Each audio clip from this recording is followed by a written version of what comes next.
11 Sports and For the Fans welcomes you to the following presentation of the Simulation Football League.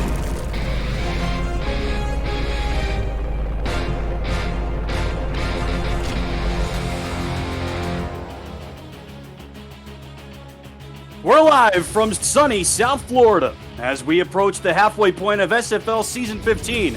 2 and 3 teams enter the eye, hoping to move back to 500 with only 6 games to go.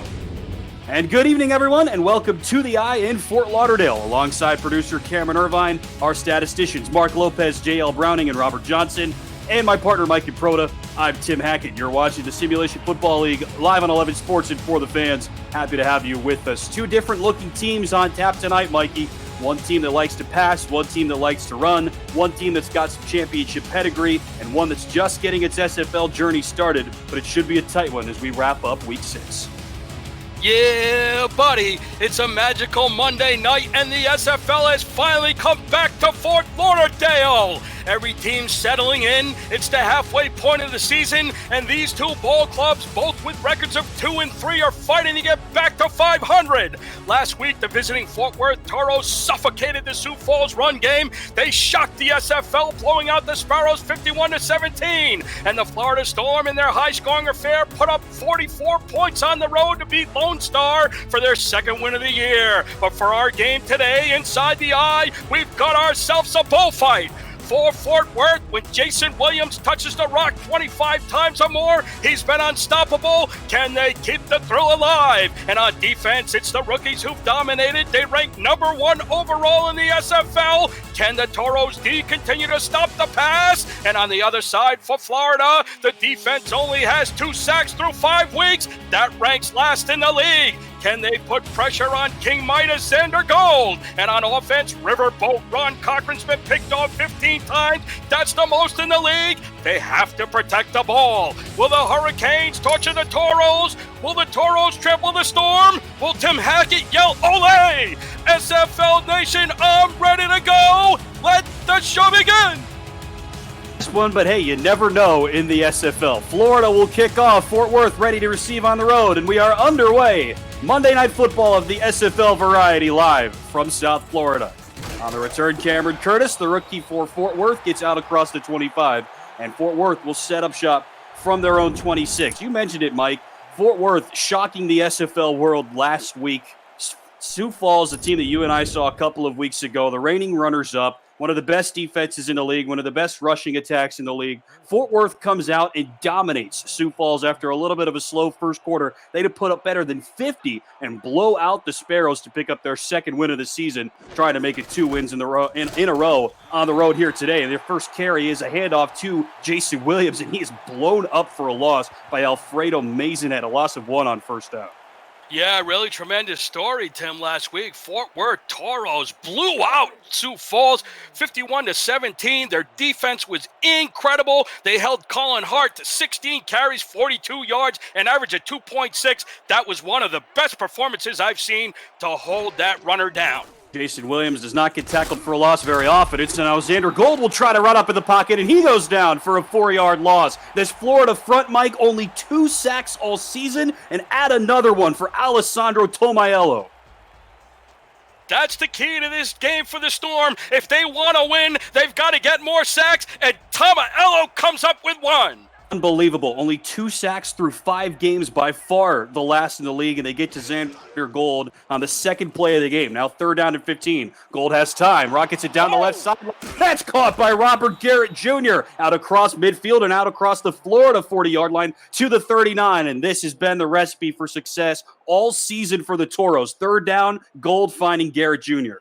That's really the key to this passing attack. The tight end, he's been the focal point in his 3rd season out of Columbus, Ohio. The Cowboy brings in a big play. Dominated last week against the team and with which he spent his rookie season, the Sioux Falls Sparrows, and he picks up 40 on 3rd down. So now from the 40-yard line, delayed handoff, Jason Williams, who's had a great season so far, out across the 35 and down to the 34 for a pickup of 5 yards. Let's tell you about the rest of the Fort Worth offense. Everybody, a new member of this team, of course, with Fort Worth joining the SFL this season as one of two expansion teams, along with the Portland Fleet. Xander Gold is the quarterback, Jason Williams is the tailback, Chris Komisak is the fullback. A trio of wide receivers and a tight end, and one offensive lineman. Second down and 5 for the fifth-year veteran Xander Gold. He will swing it out to the fellow fifth-year veteran Jason Williams, puts on one juke move and can't quite pick up the first down. Blown up there by Evan Carroll. The rest of the offensive line, Stephen Hacker, Cameron Curtis, and Kate Stevens, the wide receivers. Robert Garrett Jr. is the tight end, and Bodacious Tuff anchors the offensive line. He's wearing number 69 in the Fort Worth Gold. Florida coming out in their all blues. Both of these two teams, 2 and 3, as you can see on the bottom of your screen, a complete toss-up, according to the folks at Jack Stats. Pick 'em. You decide which way this game's going to go. 3rd and inches here for goal. They will give to Jason Williams, and he's hit in the backfield for a loss again. Raymond Jones with his 4th TFL of the season. That brings up 4th down. Great play by Raymond Jones. He played for Chicago last season. Now he's over with the Florida Storm, and he does a real nice job picking up his 4th tackle for loss on the year. Only 4 this season. Something's fishy here for Florida. And now Xander Gold will lead the offense back out onto the field. 4th and 1 from the 30 in field goal range for Taco Sicario, you would think. 7 seconds now on the play clock. Really surprised to see this so early, Tim. Yeah, me too. I was going to ask all right, I'll ask you the question now. I mean, what do you think? Do you go for it here? Do you try to bait them offside, or you just kick it? I like the opportunity for the field goal here. It's their first drive of the game, very, very early. What I don't like is the waste of the timeout. They're on the 30-yard line. It's a 47-yard field goal for Sicario. He's got the power in the leg. He's got the accuracy. I would have just brought him out right away and put that timeout back in my pocket. And so Fort Worth does have to burn a timeout on its first drive, and so they will bring out Taco Sicario, the rookie kicker who they picked with the 19th overall pick of the first round in this year's SFL draft. He's 10 of 11 on the season. This will be about from 47 yards. His career long is 48. Hold down from Tony Bromo, and the kick from Taco is good. They moved it up a day. It's Taco Monday to start off here with the last day of week 6 of the SFL, and Taco Sicario is good from 47.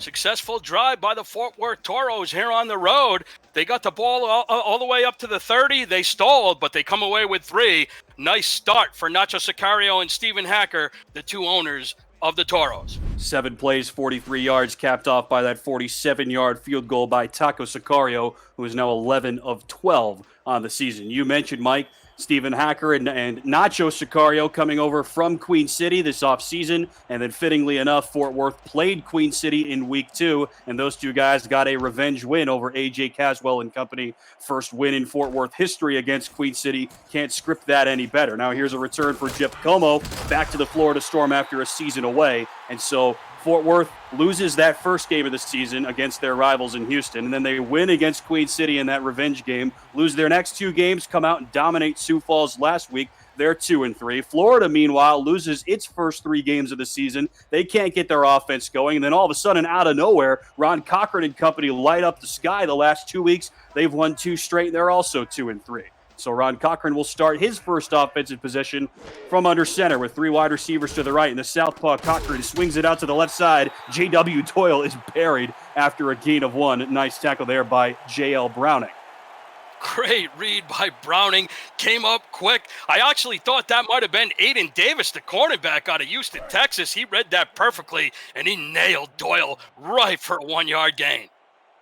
Good call by you. Then J.W. Doyle is somebody who's used fairly often in the passing game. Now, 25 total catches for exactly 100 yards for him on the season. Second down for Cochran, has time, floats it down the left seam, risky pass, tipped again, and then picked off. The interception troubles continue for Ron Cochran right into the hands of Ben Stone, the rookie's 3rd interception of the season.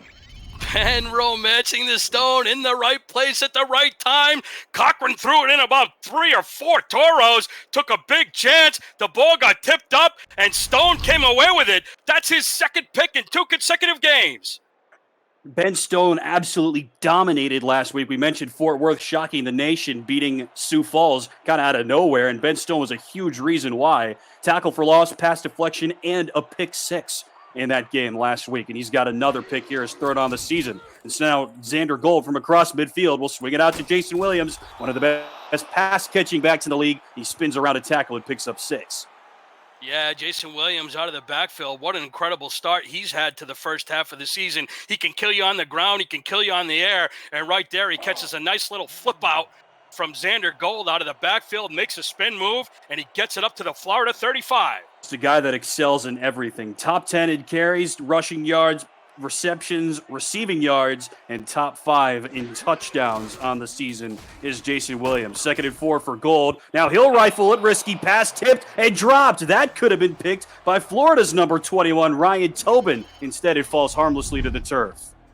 Xander Gold trying to make something happen, hit a quick strike to Hacker on the skinny post. It got tipped up. Lucky that wasn't picked off. And Tim, speaking of getting picked off, Ron Cochran, he's been picked off 15 times this year. That's the most in the league. And if Florida wants to win this ball game, they're going to have to do a better job protecting the ball.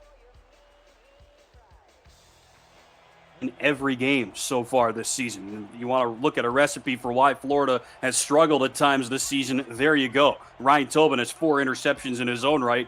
Couldn't pick that one off. Instead, it'll be his 6th pass deflection of the season. 3rd and 4. Out of the backfield comes Jason Williams. Lowers the shoulder, gets through Eric Hammer, and picks up the first down. What a play. And now you get a chance to see Jason Williams over almost 800 total yards of offense through 5 games, 7 rushing touchdowns. Only 2 guys in the SFL had more through the first 5 weeks. As I just mentioned, Tim, if this elusive speedster doesn't get you on the ground, he's going to gorge you through the air. He ranks top 3 in the league for all halfbacks with 788 all-purpose yards, 5th in receptions for all backs, and ranks 3rd for most touchdowns through 5 weeks, 7 on the ground.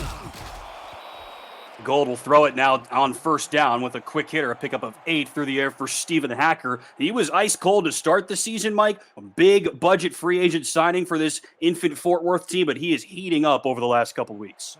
Well, that's the guy. They got to get involved. Stephen Hacker, he was Offensive Player of the Year candidate through the first 3 or 4 games. He really hasn't looked like it, but last week he's really cashed in. He's taken advantage of his opportunities, and that's what he's going to look to pile up today. More touchdowns. Now Gold will bomb it down the left sideline, looking for Hacker, and it's knocked away by Evan Carroll, the 8th-year veteran, now in his 8th season with the Florida Storm, knocks away his 4th pass of the season. This defensive backfield for Florida, Mike, the most experienced in the league. Everybody has played at least 5 full seasons, now in their 6th, and Carroll the most senior member. Yeah, with the exception of Adam Jones, you're correct. Everybody 5 seasons or more, and they make a nice veteran play on knocking that down. I should have said all 4 of their starters, and of course now you augment that with Adam Jones in his rookie season. Gold now looking for the end zone. That's picked off in the end zone by Andrew Francis, another one of these veteran Storm safeties. Now in his 7th season, he picks off his 4th pass of the season and his 17th of his vaunted Florida career. Big time play by Ryan Tobin. Andrew Francis, the strong safety, to save that one from going into the end zone. He now is up to 4 interceptions. He's tied for the team lead. Dueling interceptions here in the first quarter in Fort Lauderdale. The visitors on top, 3-0. This is the Simulation Football League at 11 Sports and for the fans.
Back here in Fort Lauderdale, Ron Cochran with the ball in his hands for the second time today. And he links up with his veteran wideout, Optimus Klein. These guys have been playing together for 7 years, and he picks up 5, his first catch of the day. We mentioned, Mike, Florida off to a slow start at the beginning of the season. They lose their first 3 games, but they win their last 2, and their top 3 wideouts, a huge reason why. Optimus Klein, Stephen Bush, and Jeff Como. Expect a lot of them. Ron Cochran has the 3rd most pass attempts in the league. All 3 of those guys are wont to catch the ball at any moment. 2nd and 5. Here's another quick out route that's caught again by Optimus Klein, who's really heating up over the last couple of weeks. He picks up 6 first down. Where has Florida's big 3 wide receivers been? They were non-existent through the first 3 games when the Storm started the season 0-3, but over the last 2 weeks, they've won 2 in a row. Stephen Bush has scored 3 TDs. He put his best game up of the year against Lone Star, 13 catches and 2 TDs. Jeff Como's come alive, 23-1, and Mr. Reliable Optimus Klein has been sensational. Cochran now will throw to the right side after he had 2 quick outs on the left side, and that's caught there by Stephen Bush, a pickup of 8. Tim, did you know in the first 2 games, Klein only had 2 catches, but in games 3, 4, and 5, he's hauled in 31 passes and scored 3 times? Head coach Max Paul, he's hoping hurricane season finally coming alive. And it was interesting, Mike, you and I saw week 1, Klein had 1 catch on 3 targets, and Klein looked to be poised for a copy of last season, the worst season of his career since his rookie season, and now maybe he's shaken off some of that early rust. 2nd and 2, they will toss it to Doyle out of the backfield, and Doyle gets out across the midfield line. A nice pickup on 2nd down. That's what they want to do with Doyle out of the backfield, get his momentum going north-south, and when he catches it in stride, you see the damage that he creates on this defense. And Davis and J.L. Browning combine on that tackle, and a nice pickup through the air for J.W. Doyle, who has just under 500 total yards of offense coming into today. Stack that up against Jason Williams, who had just under 800 total yards of offense in the same length of time. Doyle, of course, in his first season as the Florida tailback after he was the fullback a season ago. Another quick out route. This time it's caught by Jeff Como. As if on cue, Mike, their top 3 wide receivers, Bush, Como, and Klein, in some order, all figure here into this second drive of the game. Como has really woken up over his last 2 games. He's got 16 catches, 218 yards, and 1 touchdown in week 4. And then in week 5, he exploded again. 7 receptions for 120 and a touchdown. Well, Max Paul is happy to have Jeff Como back into the fold after a season away. Cochran over the middle, looking for Klein. That was a risky pass. We mentioned the interception struggles for Cochran all season. That could have been another one, tipped away by David Horrell. David Horrell, the number 1 overall pick in this year's season 15 2020 draft. He started his rookie year off very, very strong.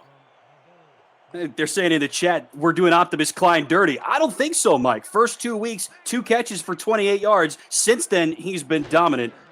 Just what you would expect for one of the best wide receivers in league history. They'll go to the near side again, and that's caught by Vard and Zarkov. The tight end makes his 12th catch of the season. Florida moves the chains again. Nice job to move the chains, but the chat's got to check the stats. The numbers don't lie. We give you the facts. You got to follow them.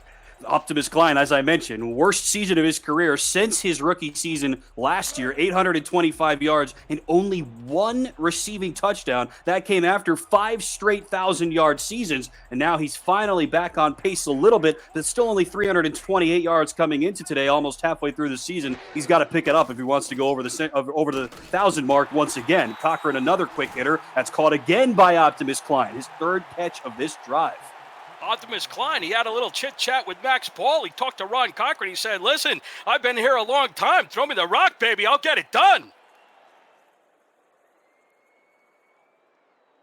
Sure, he's mad. He knows what milestone he's sitting on. 1 more rushing yard, and he's going to hit 4,000 in his career, and Cochran has gone away from him every time so far. 2nd and 4. Give it to Doyle, Tim.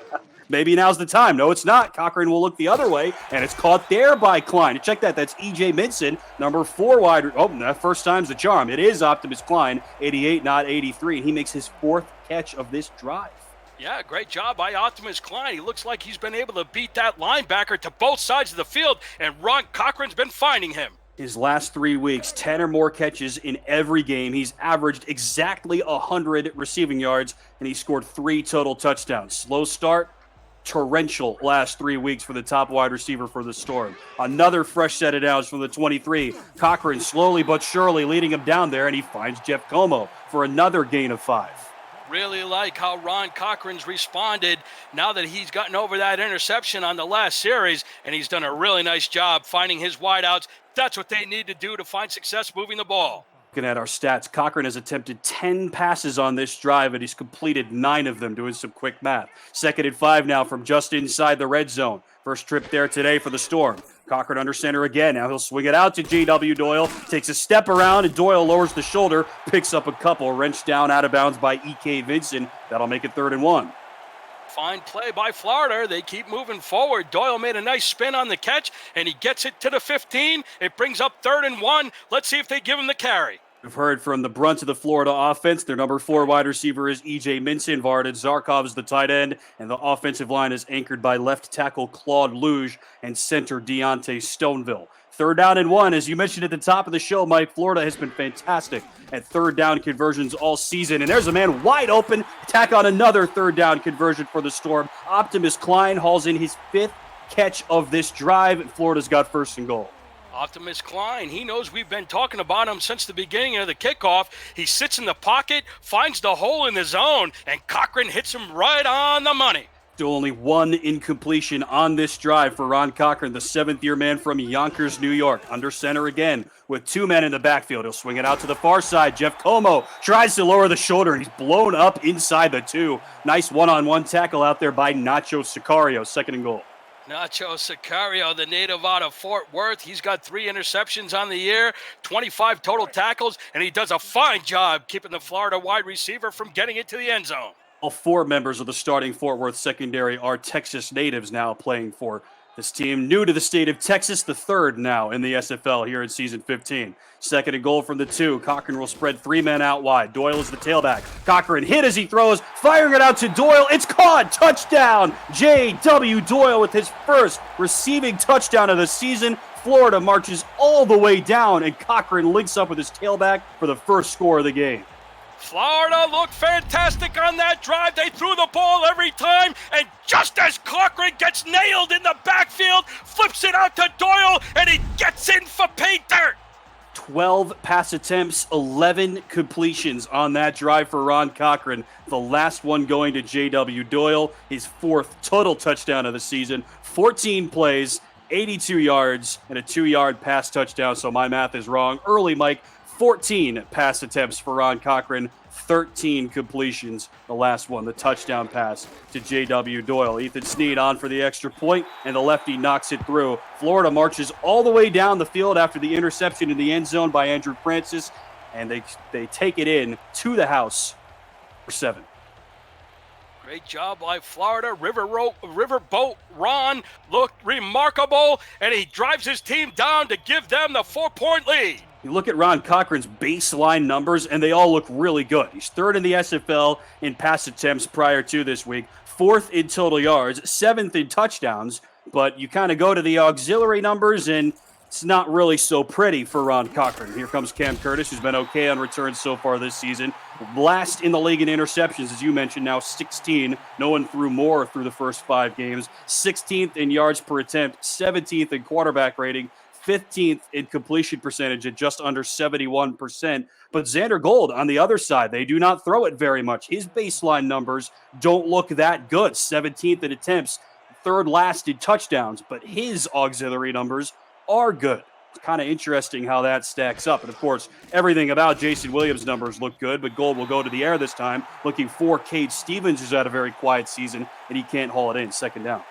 Well, sometimes, Tim, when you look at the number of opportunities, it's all about quality versus quantity. And you look at Ron Cochran last week, he threw the ball 54 times. He put up over 500 yards, but he stayed away from the interceptions. Yeah, he put up 2, but in 54 attempts, he got the job done. That's why Florida's won 2 in a row. And on the other side, when you look at King Midas, Xander Gold, he doesn't throw it a lot, but when he does, he completes 76% of his passes, and that's the difference. That's the 3rd best mark in the league, and now Gold will link up with Jason Williams. Nice to have a safety blanket like that, but Williams is only able to pick up 1 before he's blown up immediately. Nice tackle there And so Gold, we mentioned the auxiliary stats, now 7 interceptions on the season after that one to Andrew Francis. But only 2 guys in the league had thrown fewer than that through 5 weeks. 11th best yards per attempt, 8th best quarterback rating, so top half in both of those. 3rd and 8, big spot here for Gold. Check down route is caught well short of the sticks by Chris Komisak, the fullback, his 5th catch of the season, but they'll be 5 yards short. Yeah, that's what pressure will do. It'll force the quarterback to get it out quick. The only option was Komisak. Unfortunately, it was 5 yards less than what they needed to move the chains. It'll bring up a punting situation. You mentioned it. The Florida pressure has been great so far as the Storm continue to swirl. Only 2 sacks coming into today, and Gold has not had an easy time here in the first quarter. We're done with 1 in Fort Lauderdale. The home team on top by 4. Live on 11 Sports and for the fans.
One quarter in the books here from South Florida, alongside Mike and Proda and Tim Hackett. Thanks so much for joining us here this evening.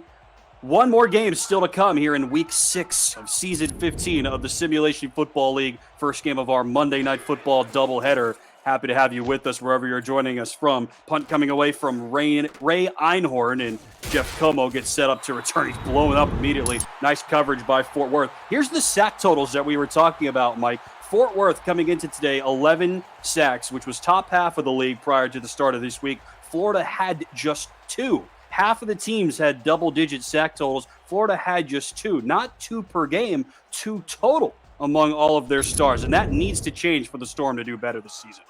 If I told you the defensive front of the Florida Storm with Tomaello, Raymond Jones, and the best defensive player in the SFL, big sexy Alex Dominguez, had a combined total of 2 sacks after 5 games, I probably would have been laughed at, right? Can you believe it? 2 sacks, now they're up to 3. They had 1 on the first play of the game. That's it.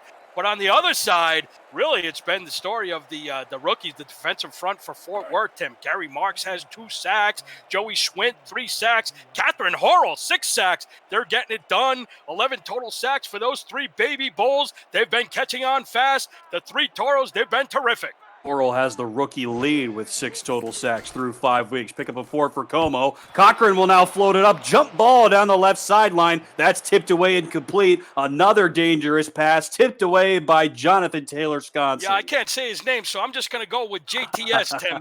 I got to make it easy for myself. But what a play to lay out and knock that pass away. That's a lot of characters, but somehow it rolls off the tongue a lot better than you would think. I saw that on the list. I was like, oh, geez. But Jonathan Taylor-Sconson, and actually, I've seen worse in the SFL, that is for sure. 3rd and 6 for Ron Cochran. They complete 65% of their third down conversions. Tack on another one. Nice link up to Jeff Como. Right to the line to gain. Gets through Sicario for a gain of 6. That's the veteran leadership that Jeff Como brings. That's why they brought him back onto the team. They needed 8 yards for the first down. He stretches the nose of it over the line to gain, and they pick up a new set of downs. They're up to the Florida 48.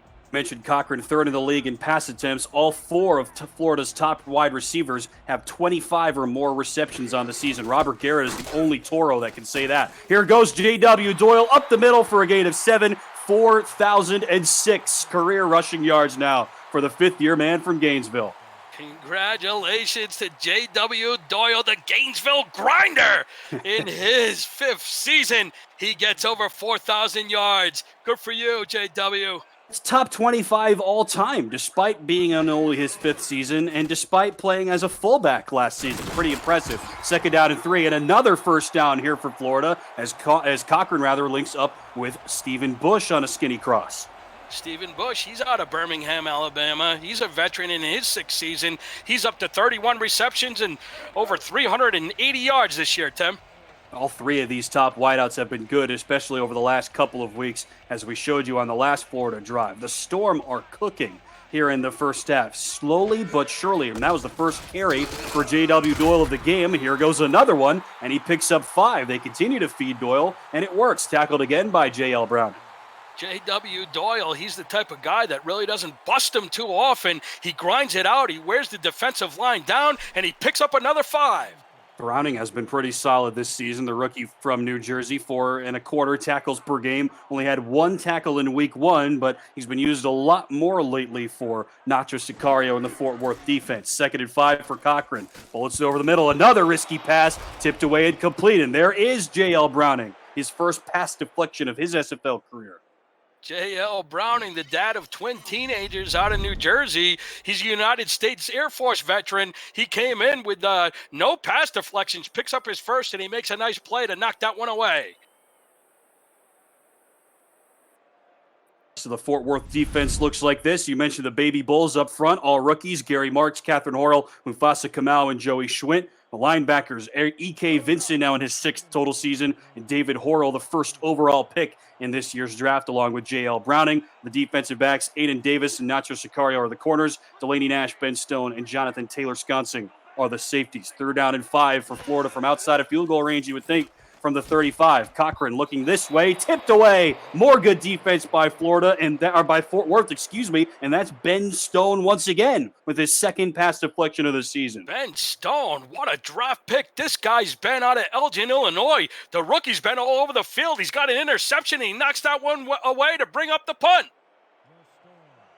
Mentioned he was pretty quiet towards the start of the season, only 4 tackles in his first 2 games, but then dominated last week with 6. And as well as that interception return for the touchdown off of the veteran Julian Tyree. Here's Marcus Agrippa, the only star punter in the league, and what a beauty that was. Out of bounds inside the 3-yard line, and that's what a star punter can do for you. Fort Worth will take over from their 3, down by 4 here in the 2nd quarter. This is the SFL on 11 Sports and For the Fans.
Welcome back to South Florida. The home team on top 7-3, 8:05 to go until halftime.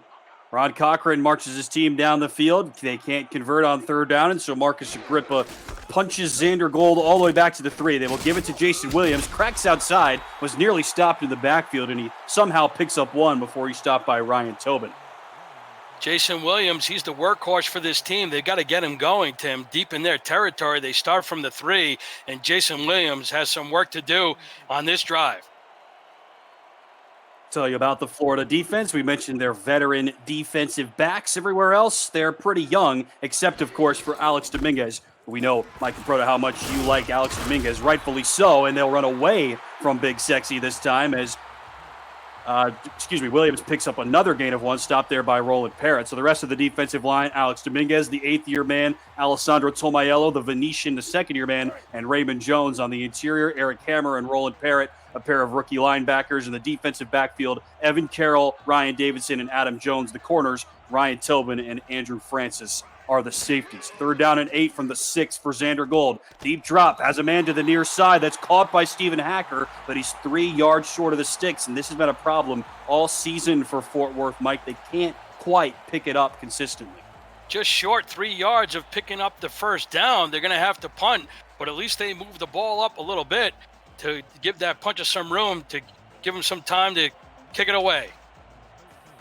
Yeah, so Ray Einhorn is going to have a little bit of breathing room inside his own end zone. Let's see how aggressive Florida gets here on defense.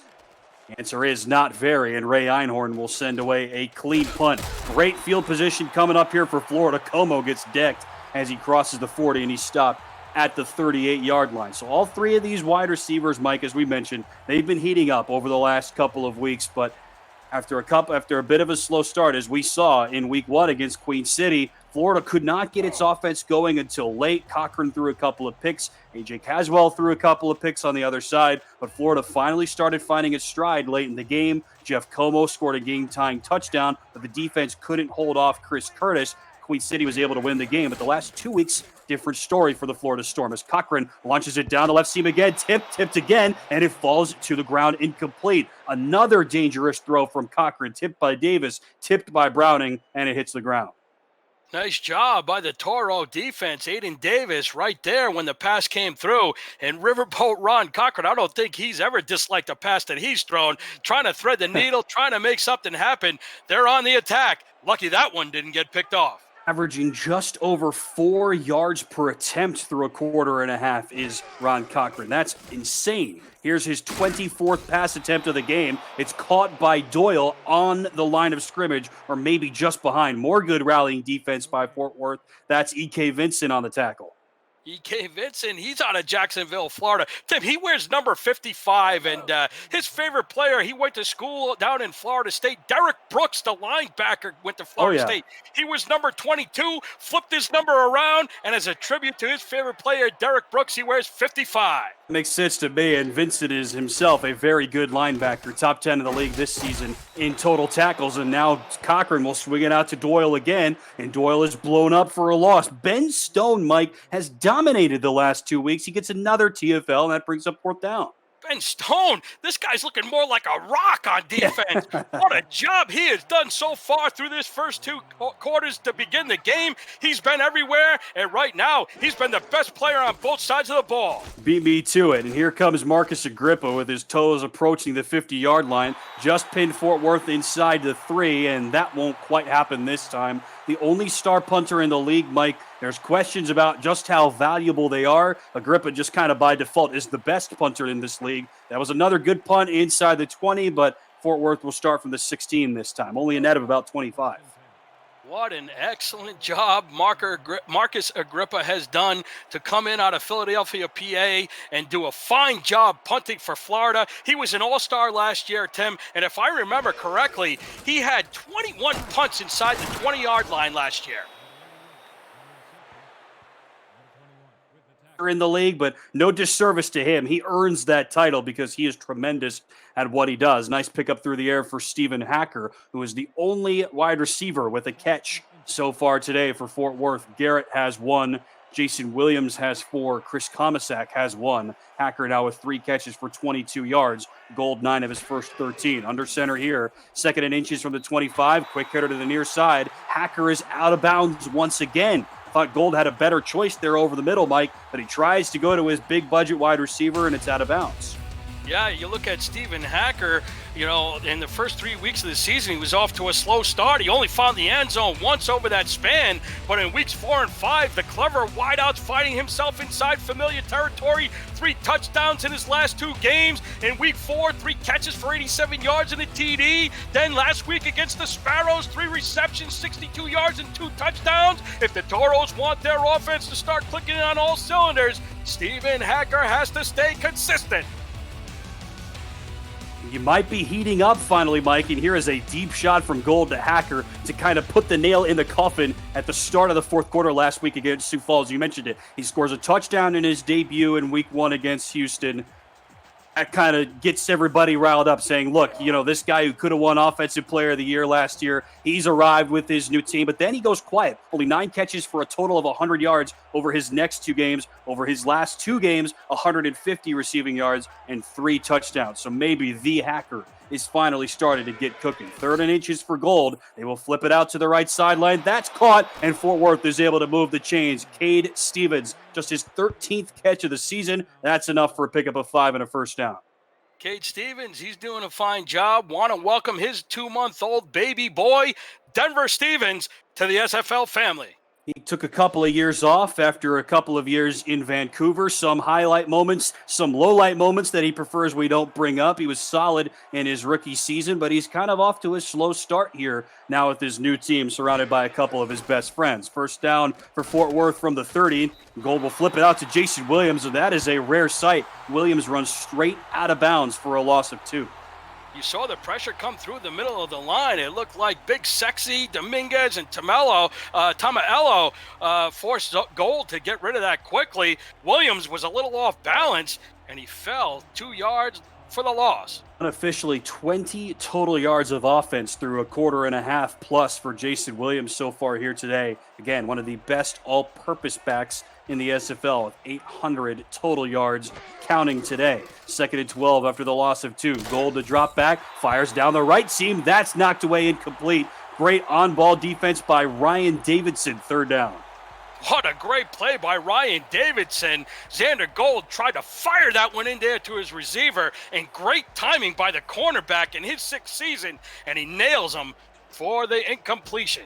You mentioned Hacker was off to a slow start, maybe heating up. Cade Stevens, same thing. His first 2 games of the season, only 1 catch. Since then, 11 catches for 135 yards. 3rd and 12. Gold will go the other way. It's caught. Stephen Hacker with a huge gain. Wrenched down at the 32-yard line. A touchdown-saving tackle by the veteran Evan Carroll. Longest pass play of the day since that big bomb to Robert Garrett, and Fort Worth is in business.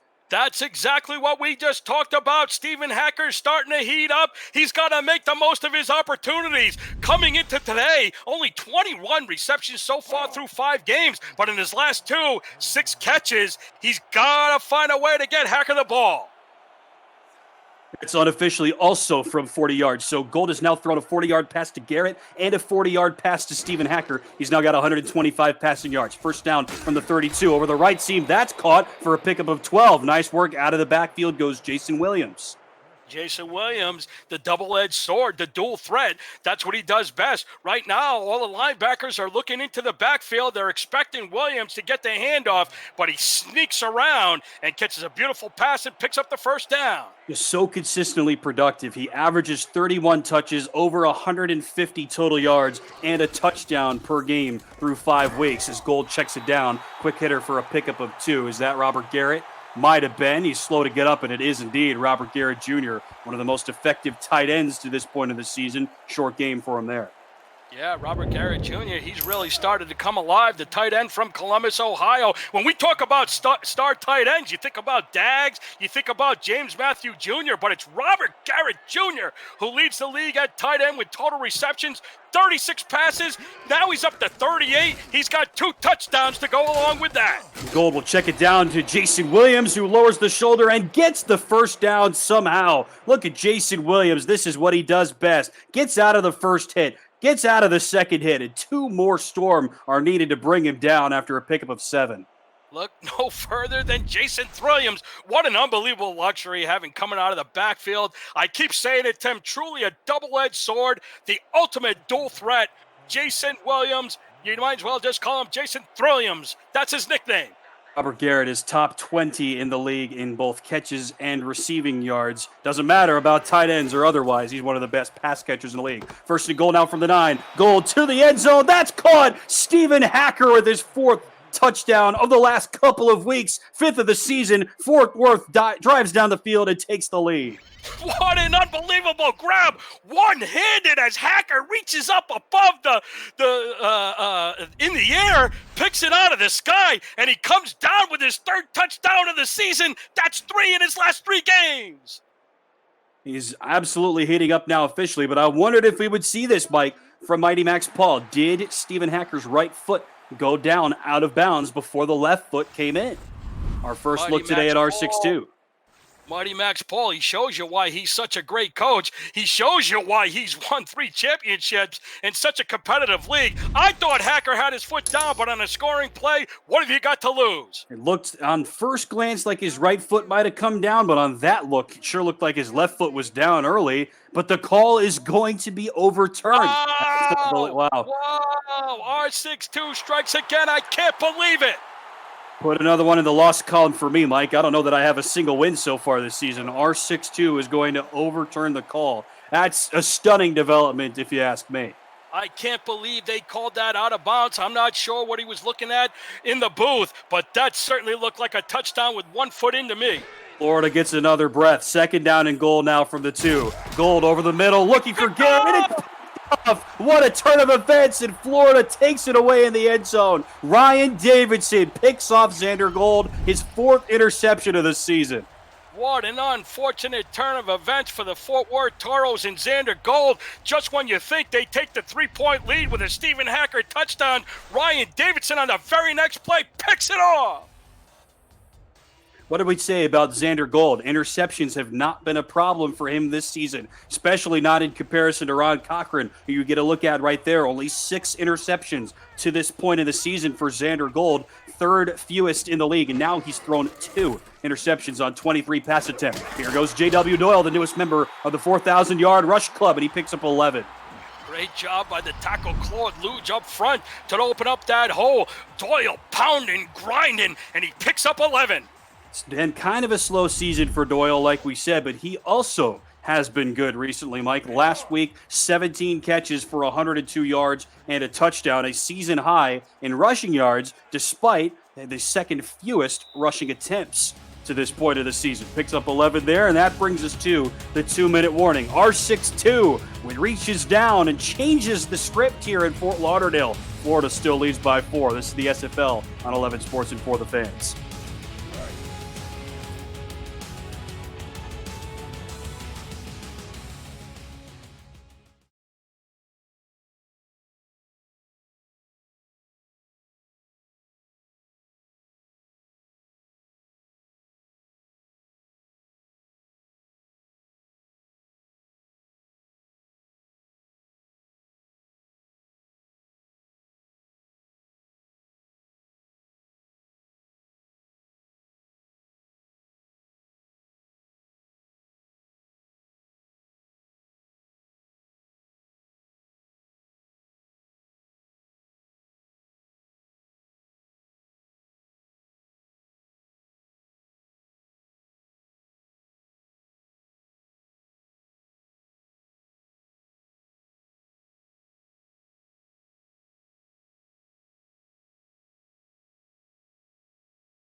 Two minutes left until halftime here in Florida. 3 combined interceptions, 1 combined touchdown for these 2 teams that combined for over 100 points. And a pair of wins last week. They've combined for 10 through 20 minutes so far here tonight. On first down, Ron Cochran swings it out to the left side, and he has another completion out for a gain of 4. Florida, Mike, There's some good and some bad. You take a look at their numbers on offense so far this year. Second in the league in pass offense coming into this week. Second in the league in third down conversion. But the flip side is not so good.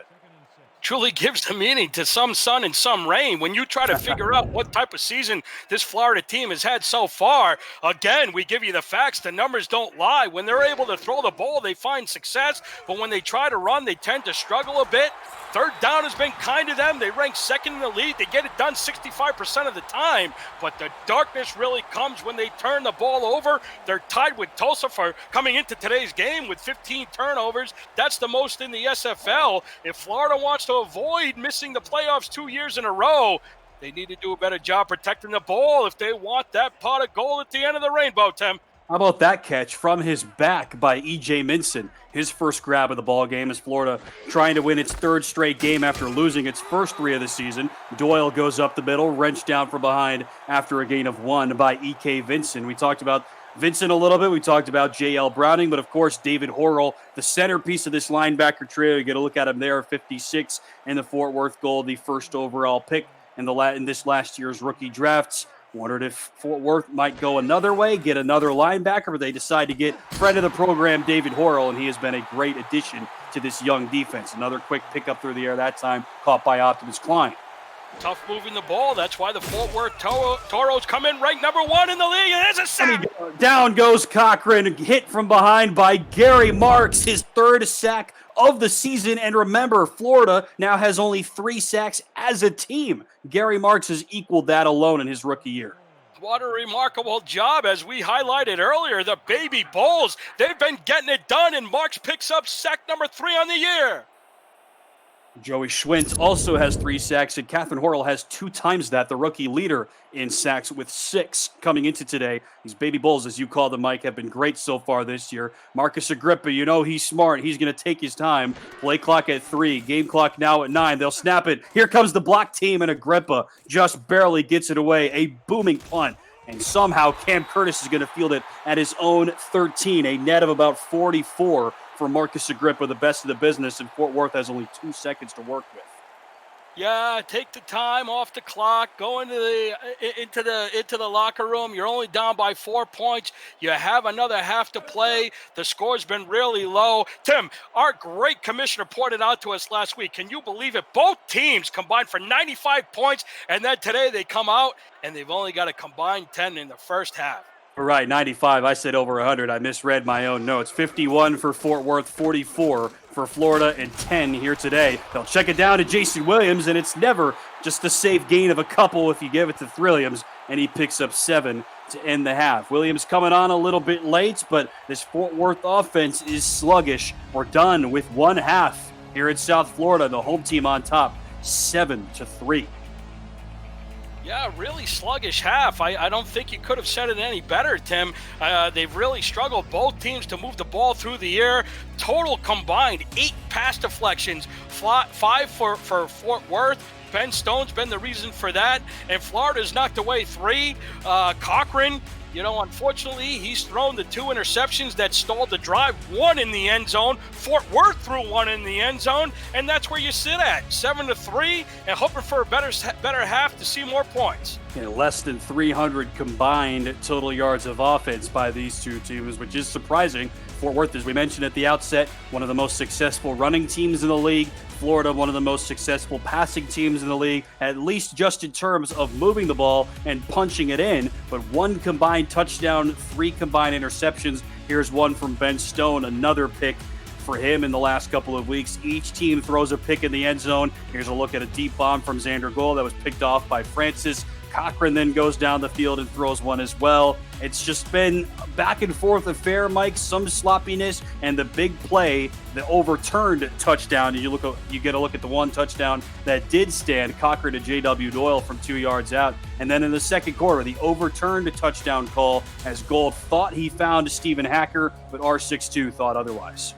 Yeah, sometimes you can't really get involved with what the referees see. That's the nature of the game, and you got to live with it. But give credit to both of these defenses. Coming into today, we knew Fort Worth was excellent on defense, but what about the Florida Storm holding Jason Williams to 14 total yards on the ground? The defense from Florida has been fantastic. Remember, Williams averages better than 150 total yards of offense through his first 5 games. He's been over 200 3 times, including last week, where he had about 210, including 190 rushing yards, a season high. Now this week, he's under 50 through one half. Xander Gold has completed 2/3 of his passes. Ron Cochran has completed nearly 80% of his, but for only 105 yards or thereabouts. Florida will get the ball to start off, and we are underway here in the second half. Thanks for joining us here this evening alongside my partner, Mike Improto. My name's Tim Hackett, Mark Lopez, J.L. Browning, and Robert Johnson getting it done in the stats truck. Cam Irvine working hard behind the scenes, running the show like he always does. If you're wondering what you're watching the Simulation Football League, the first controllerless esport where strategy and AI, instead of thumbs, determines outcome. Teams submit game plans prior to the simulation, and the results play out live in real time with hundreds of viewers turned players, scouts, coaches, and team owners on the field. Cochran over the middle of the field. That's intercepted. His second pick of the game right into the hands of Jonathan Taylor Sconsing. 17 interceptions now for Cochran, most in the league. What a great play by JTS to read Cochran's eyes right down the middle of the field. Great camera shot by our crew. And you see JTS pick it off. That's number 2 on the year. And that's exactly the way Fort Worth wanted to start this third quarter. Frankly, Mike, he was wide open. Stephen Bush was the intended target. You saw him in a deep flat about 4 yards further down the field, but Taylor Sconsing just read the route perfectly and jumped it, takes it away. And now Fort Worth will start from the 24-yard line. Prime field position for a team that is still trying to find the end zone. Just 11 seconds into the second half. Cochran with another early down turnover. As Gold links up over the middle with number 83. Check that, it's 89. My apologies. Cameron Curtis makes his first catch of the game. Yeah, great job by the rookie out of Springfield, Massachusetts. Finds a little edge on the inside, and Gold hits him with a 9-yard gain. Simulation Football League is an all-new kind of virtual reality. If you want to find out more, visit www.simulationfl.net. Jason Williams knows a thing or two about the history of this league. He dives up the middle and picks up 2. First down, Fort Worth. That's the man right there. He's the centerpiece of this offense. Got to get him going. Didn't pick up big yardage, but he picked up a nice first down. They're on the Florida 13. Our statistician saying 6 carries for 7 yards now for Jason Williams, which is just an anemic performance for one of the league's best, no question. First down and 10 from the 13. Gold, a sidearm sling. Are you serious? Third takeaway for Florida. Are you serious, Tim Hackett? Get all the way. He's going to slip in. Ryan Tobin with the interception inside the 10-yard line, and he will go all the way for a pick 6. Unbelievable turn of events. Second touchdown of the game belongs to Ryan Tobin. Oh my goodness, can you believe what I just saw? I wouldn't have believed it if I didn't see it with my own 2 eyes. Fort Worth got the picked off pass. They got it down to the 13. They're in position to score. And then Xander Gold tried to sling it down the middle of the field. It gets tipped up, and Tobin takes it for 6. Now in the top 25 all-time in career interceptions, given 33 now for the 6th-year man from Omaha. His 5th of this season. Top 20 in both pass deflections, top 10 in interceptions coming into this week. And Ryan Tobin with a 90-plus yard pick 6. Florida extends the lead. Ethan Snead on for the PAT. Wow, I'm at a loss for words. One of the longest defensive touchdowns of the season. Snead knocks it through, and Florida leads by 11. This is the Simulation Football League on 11 Sports, and for the fans, don't go anywhere.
One of the defensive plays of the season, a 90-plus yard pick six for Ryan Tobin in Florida, leads by 11. Alongside Mike and Proda, I'm Tim Hackett. Happy to have you with us here from South Florida here tonight. Simply amazing. What a take back by Tobin. But before we move on in this game, Tim, earlier this week we received some very sad news that one of our SFL legends, broadcaster and Vancouver Legion wide receiver, Rich Pratchard, tragically passed away. Rich was an amazing person. He will be missed terribly. And from the SFL family to the Pratchards, words can't express how saddened we are. Please accept our heartfelt condolences. Richard Pratchard, 86 forever. May you rest in peace. Well said as always, Mike. I got to meet Rich earlier this year during draft coverage, and he was an awesome dude who absolutely loved what he did. There's really not much more that I can say. I won't pretend that I knew him as well as you and plenty of other folks around the league did. Gain a 6 through the air for Stephen Hacker. But I got to know Rich a little bit over the course of the last couple of months. And all I can say is may he rest in peace. And to his family, all I can say is I'm sorry for your loss. We're grieving with you this week, along with the rest of the SFL community for sure. But we play on, as we must, here in South Florida. Only one more game here in week 6 of season 15 as I try to collect my thoughts. Cade Stevens with a nice catch through the air. He picks up 7. Great job by Cade Stevens. Ran out about 10 yards, broke it to the outside. Gold hit him with a beautiful pass, and they pick up a first down. How do you get back from that if you're Xander Gold? You get the ball inside the 30 after the interception by Taylor Sconsing, and then a couple of plays later, you throw a pick 6. Fort Worth's got to kind of get out of their own way here, and there's a way to do it. Jason Williams with a pickup of 10 just across midfield, stopped there by Tobin and Francis. When these type of things happen in adversity, Tim, you really find out the type of team that you're playing with. Who are the guys that are sticking in the foxhole with you? Who are the guys in the trenches that are going to have your back? Mistakes happen, different turns of event happen, but you really show your true colors in times of adversity. And right now, that's what Fort Worth has to do. They have to stick together. They got to put it behind them. They got to come down. They got to score. Jason Williams more than doubles his yardage total from the day with that carry alone. Give him about 10.5.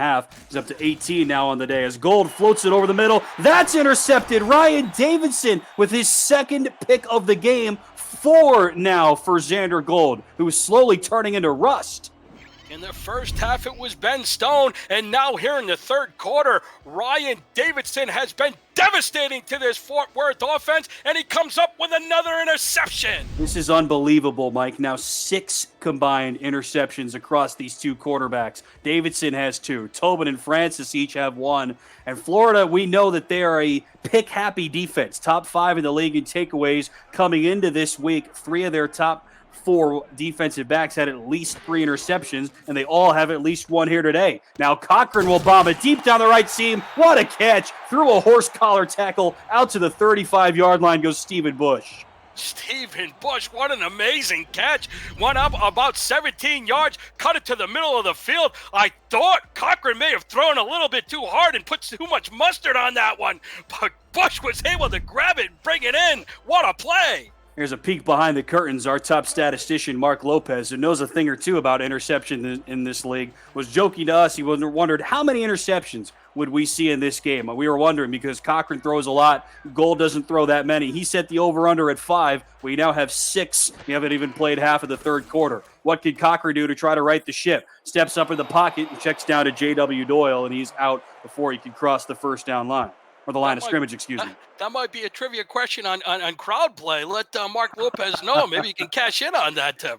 Hey, if you want to download Crowd Play, our new partner for 2020, and play the game about the game, you can. You follow the action and answer questions for a chance to win a share of the $1,000 prize pool. Visit crowdplay.com for more information. Next chance to win coming up next Sunday. Ron Cochran over the middle looking for Klein. That's knocked away incomplete. Sicario was in the area. So was David Horrell.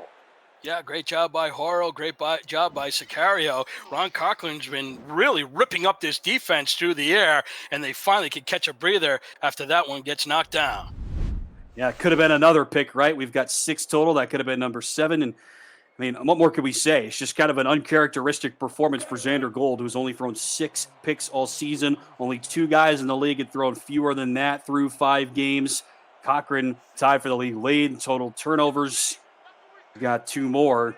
Which of these 2 teams can right the ship first? Florida with a 2-score lead. Cochran to the far sideline. That's caught, but well short of the sticks. That wasn't even close to a first down, Mike. It's caught there by Como. Well, I think Ron Cochran might hear you. He doesn't want to take any chances, especially in scoring territory. He took the wide open receiver. It only picked up 4 yards, but it gives Sicario an opportunity to come out for a long field goal.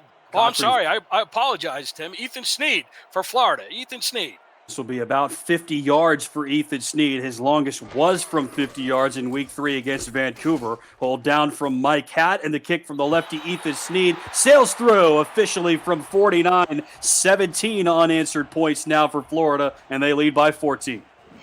Nice job. Great way to put up the points. They showed a picture of Sicario on the sideline right before that kick. I said, oh, maybe they might be bringing him out, but Florida had the ball. So Ethan Snead comes up big. He's 9 for 9 on the year, making 10 for 10. He was 3 for 3 last week.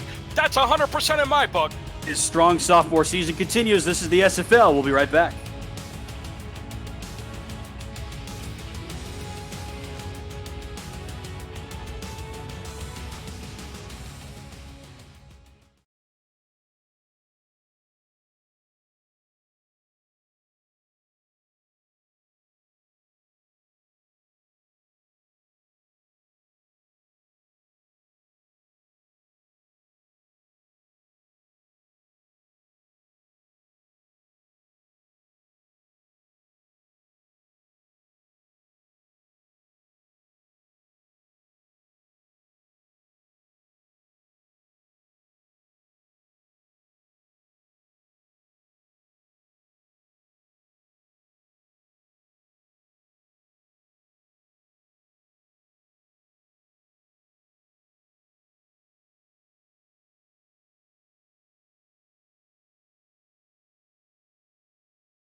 Ethan Snead hits his 10th field goal of the season, and Florida goes on top by 14. Snead now to kick off to Cameron Curtis with his heels on the end zone, and Curtis gets out to the 22-yard line. Fort Worth, Mikey Proto needs to find some offense here sometime soon. They scored the first points of the game on the kick by Taco Sicario. Since then, nothing doing. 4 interceptions from Xander Gold. Jason Williams under 70 total yards of offense. The Toro offense needs to get clicking. Yeah, when you look at the interceptions, as we mentioned, the Florida Storm came in leading the league. Cochran had 15 interceptions. He's only thrown 2, but if you told me 6 total, I probably would have said, yeah, Cochran's thrown a few more, but it's been Gold has been picked off 4 times, very surprisingly. Yeah, and here's another surprise. Alex Dominguez with a quarterback hit. Not a lot of pressure from the living legend, but this time he hits Gold before he can throw it away. This is what this Florida team needs to do to win. We already know about them needing to protect the ball, but the defensive front 4 needs to step up, and Alex Dominguez is the guy to lead the way. He picks up a sack. He's got to get these other guys fired up. This is what they need to do. They got to get into the backfield. They got to get more sacks. It's just an uncharacteristically slow season for one of the best defensive players in league history as Gold hits a quick hitter to Cameron Curtis. He picks up 6. I mean, get this, Mike. Alex Dominguez coming into today, half a sack, 6 total tackles for loss. 3 of those came last week. And in his career, he's had 13 or more sacks every season, 20 or more tackles for loss every season. It's just an unbelievably slow start. We're almost halfway through season 15. He's not going to be anywhere close to those 2 numbers unless he has a torrid second half as Gold links up with Stevens, and his heels are on the first down line, but he's going to be a half yard short. Wow, tough play by the receiver, Cade Stevens. He hauled in the pass, was trying to get his feet in, tried to stick the ball out over the first down marker. He couldn't get all of that done, just too much to handle, and he comes up a yard short. 8 catches now for Jason Williams, 12 for everybody else on this Fort Worth offense, and 5 of those 12 have gone to Stephen Hacker for 68 yards and that 1 overturned touchdown. So another punt coming up here for Ray Einhorn. Jeff Como back to return from his own 30, and he gets out to the 34 and no further. Get your player position locked and loaded today through our Discord server and the SFL Minor League, SFLM. Now with 12 teams, there's more opportunities than ever to be the player you've always wanted to be. Join the Discord community through www.simulationfl.net. The second season of the SFL Minor League starts in October of 2020. Contact Deputy Commissioner Andrew Rastelli on Discord for more information. Plenty of minor league graduates, alumni on this Fort Worth defense all across the board as Cochran throws over the middle. That's caught in front of the sophomore Jonathan Taylor-Scotsing. He links up again with Stephen Bush. Stephen Bush, he's really starting to heat up here in the second half, and so is it Ron Cochran. What a beautiful looking pass. He sits in the pocket, the line gives him time, he picks out Bush, and he hits him in the middle of the field. 75% completion percentage to this point for Rod Cochran, better than his average of less than 71%. As we mentioned, he's off of the best game of his season by far, better than 500 passing yards last week in the shootout that Florida won against Lone Star in overtime. 4 touchdowns, 2 interceptions. He'll check it down to J.W. Doyle here. Stiff arm attempt, no dice. Nice one-on-one tackle by Aiden Davis.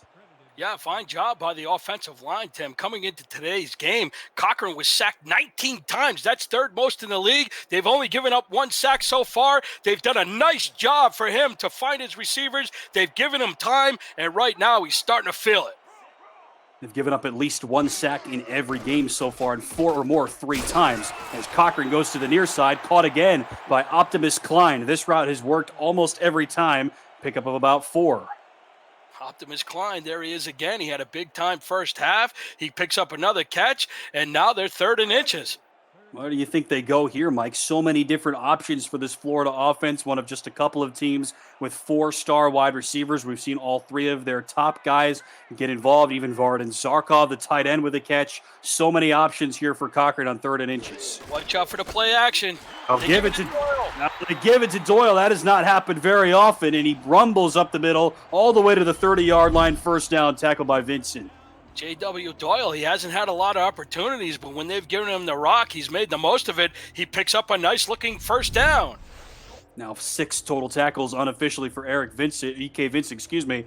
Look at Aiden Davis, unofficially 9 total tackles on the game so far. He averages 3.5 per game. Of course, as the number 1 corner, doesn't get a whole lot of opportunities for tackles. A season high for him for sure. As Cochran goes over the middle, a shallow cross for Optimus Klein, and another gain of 6. Our Who You Got community poll, Mike, this is interesting to me. Better than 60% of our Discord community favored Florida in this game, even though the line, as you can see on the bottom of the screen, courtesy of Jack's Data, said that this was a complete toss-up. Our Discord community was decidedly pro-Florida in this one, and they're looking pretty good so far.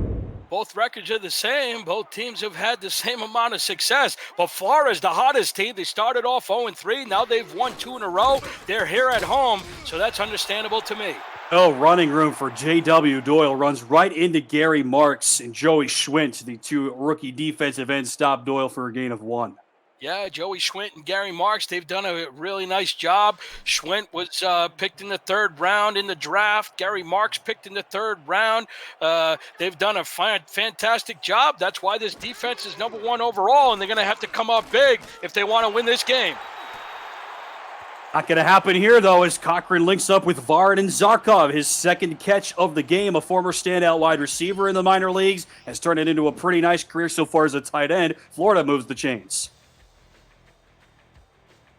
And that's really the key. It's the guys that don't get a lot of opportunities. When those numbers are called, they need to come through, and Vardan Zarkov picks up a critical first down. That's his 13th catch on the year. I mentioned the 3 young defensive linemen, Mufasa Kamau in the mix as well, though he doesn't get to play as much. In the span of 15 picks, Fort Worth had almost their entire defensive line.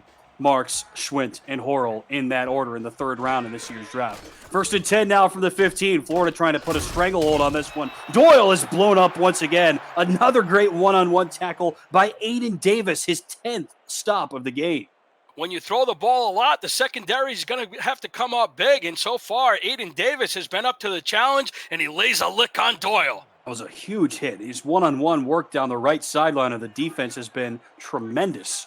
Really great performance from the 3rd-year corner, the Houston native, now in his 3rd total team in his 3rd total season. Cochran into the other side. They'll go away from Davis, and it's caught there for a first down by Optimus Klein. He works to the top of the screen and gets down inside the 5. Optimus Klein, the crafty veteran. He knows where the first down marker is. He knew he had to pick up 3. He gets 4, and it's first and goal for the Fort Worth 3. The paradigm shift in this Florida offense is just stunning. They go Klein's way only a couple of times in weeks 1 and 2. They target E.J. Minson and Jose Galliano, the non-roster wide receiver, a ton. Now Klein is back as the figurehead. First down and goal from the 3. Florida on top by 14. Cochran's pass over the middle, knocked away, incomplete. J.L. Browning has had a big game. He was in the area once again, second down. How unfortunate for the Florida Storm. It looked like Klein was wide open. Browning had his back to Cochran, and he got hit in the backside of the arm, and the pass fell incomplete. Unfortunate for the Storm, and fortunate break for the Toros to knock that one away. Ron Cochran has already attempted 40 passes in this game. Here comes number 41, most likely. Second and goal now from the 3. 3 wides at a tight end. Doyle in the backfield. Cochran to the end zone. Tipped away and complete. More good on-ball defense by Fort Worth. Horrell was there. Taylor Sconsing was there. Third down and goal. Wow, the wide receiver was wide open. David Horrell, full extension, got his hand up there, got his fingertips on the ball, and he saved the touchdown. Horrell plays the ball. Taylor Sconsing plays the body. Nice combo move there. Third and goal now. Do they dare to go to J.W. Doyle on the ground here? Got to be safe, got to be careful. Certainly don't want a turnover. 90 seconds left in the third quarter. Third down and goal from the 3. Cochran under center. Bullets it to the near side. That's caught wide open. Optimus Klein. 4th touchdown of the season. Florida extends the lead up to 20.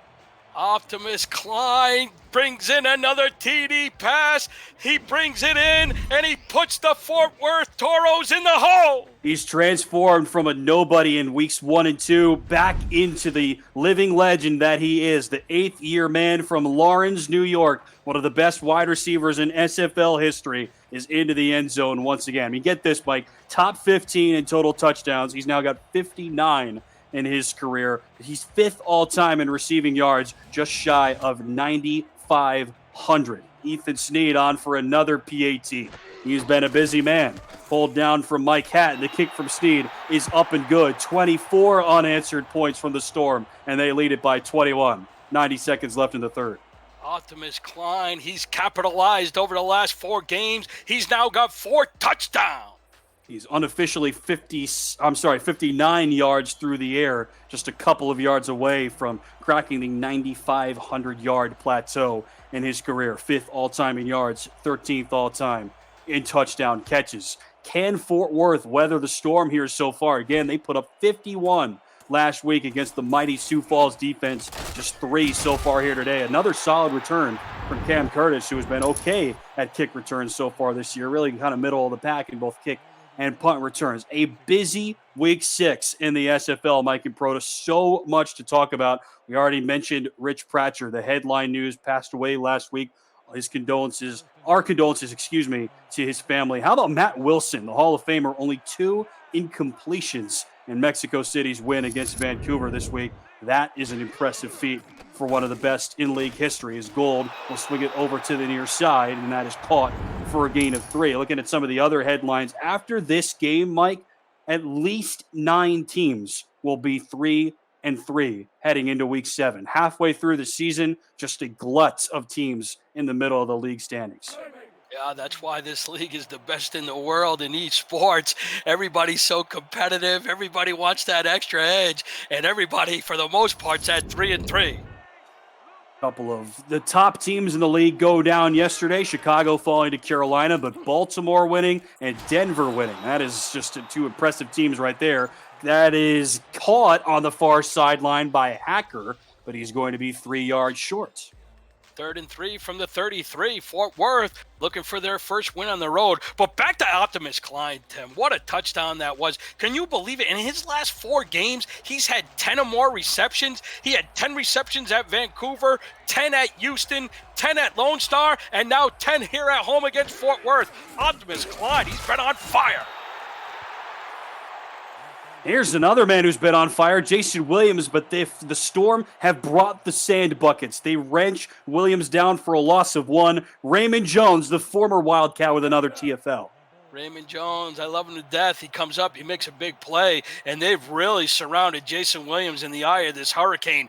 8 carries for only 16 yards. He's been completely swamped by this Florida defense. We mentioned that it has been tough for them to get pressure all season long, but Williams has had nowhere to go. They nearly blocked the punt from Ray Einhorn, and another good opportunity for good field position here for Como. He can't really make the most of it. He's been okay at returning punts, bottom third actually in punt returns, but top third in kick returns for Jeff Como. And so now Ron Cochran with a 21-point lead here in the third quarter will come back out. The one thing we didn't talk about in these week 6 headlines, Mike and Proda, every game so far, and we've played 9 so far, every game has been decided by 2 scores or fewer. Just so much parity across the SFL. Hoping for 2 more good ones here tonight as J.W. Doyle goes up the middle and picks up 1. Another tackle for David Horrell. The big story today, has Florida finally figured it out? That was the big question, and right now the answer has to be absolutely yes. Ron Cochran's done a great job. Stephen Bush, Optimus Klein, and Jeff Como have really been fantastic. Florida outscores Fort Worth 17-0 in the third quarter. Only 1 more to play. You're watching the Simulation Football League on 11 Sports and For the Fans.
One quarter to play here in Fort Lauderdale. Alongside Mike and Broda, I'm Tim Hackett, Mark Lopez, J.L. Browning, and Robert Johnson running the stats. Cam Irvine running the show. Happy to have you with us. Week 6 of 12 here in Season 15 of the Simulation Football League. Ron Cochran with a 21-point lead. We'll check it down. Quick hitter to Stephen Bush, or make it Jeff Como, and he picks up 5.